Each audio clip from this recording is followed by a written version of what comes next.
Today I'm glad to have Professor Samson Tse from the Department of Social Work and Social Administration to share a few things about recovery with us. Thank you, Alice. Well, recovery is not a new concept. Recovery meaning someone getting better. Traditionally, we have clinical recovery, meaning I no longer have the signs and symptoms. I am doing better with my illness. We have functional recovery. I go back to work, I go back to school. And in the last sort of 20, 30 years, we have another concept, what we call personal recovery. Very much refers to recovery as a process of healing, a process of transformation, doing better compared to where I were before. Personal recovery also refers to I'm still taking medication, for example. I'm still having the diagnosis, but I live well with the condition, supported by medication, support by my family members, support by my colleagues, and I'm doing really well in where I am. So it is a new concept, not to replace medical concept, but it's a new concept to strengthen, further support people to do better in community. So how's recovery approach compared to traditional medical approach? Well, to answer the question, it would be better if we think of a real scenario. For example, a young person, Nick, at the age of 19, and unfortunately he was diagnosed with acute psychosis, meaning he heard voices when no one spoke there, or saw things which were not there. With Nick, the medical or the traditional medical approach will focus on his illness and also the symptoms and think about the medication.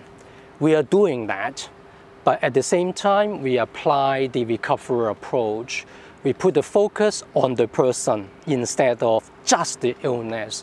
It's not only symptoms, but we also think about Nick's strength, his talents, his dreams and aspirations. Maybe with the medical approach, Nick will be a very passive person. He goes to see a doctor to be told doing this and that. But with the recovery approach, Nick and also his family will become active participants of the whole intervention and care plan. And also perhaps with the traditional medical approach, professionals, they are the gods, okay? They tell patients doing this and that, which is fine. We need this kind of professional input. But with recovery approach, patients, clients, they become very active to take part in the planning, to take part in the care for Nick. So it is working together, is working collaboratively rather than a passive, helpless patient.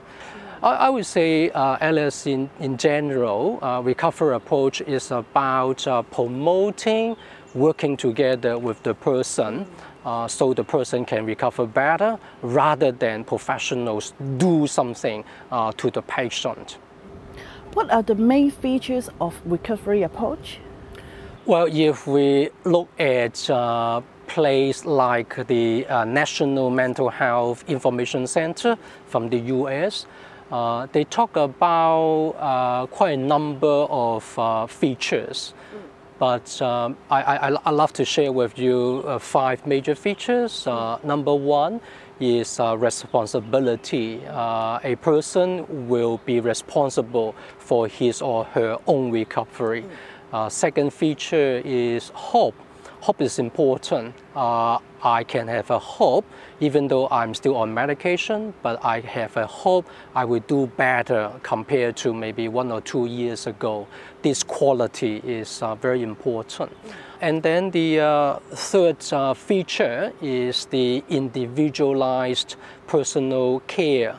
In other words, recovery approach puts a lot of focus on individual care plan, what suits a person, and also what kind of support is required.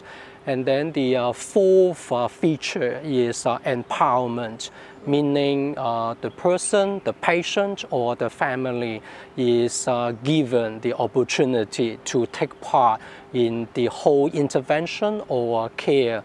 They no longer are just a passive recipient of the service. And the last feature of the recovery approach is being holistic. What it means is it's not just looking at the person's problems, illness, symptoms, but also the person's life roles, how the person spends his or her time, hobby, work, studies, friendship, all those things. So those are the important features of recovery approach. What is it all about in terms of treatment for people with mental illness? I can give three examples. One is peer support services. Person with lived experience of mental illness, after training, they become the peers of people with similar experience, so they can help their friends to get better. Another example is what we call the strength-based case management. It is a case management method, but focusing on the person's talents, strength, skills, and potential. So it's not only about problems and problems and problems. And then the third example is what we call the self-management schedule. In other words, we really believe even a person with mental illness, he or she can look after themselves. So there are curriculum, there are handouts, there are readings. People can read and learn to look after themselves when taking medication, when going to see a doctor, so that everyone helps to support the person.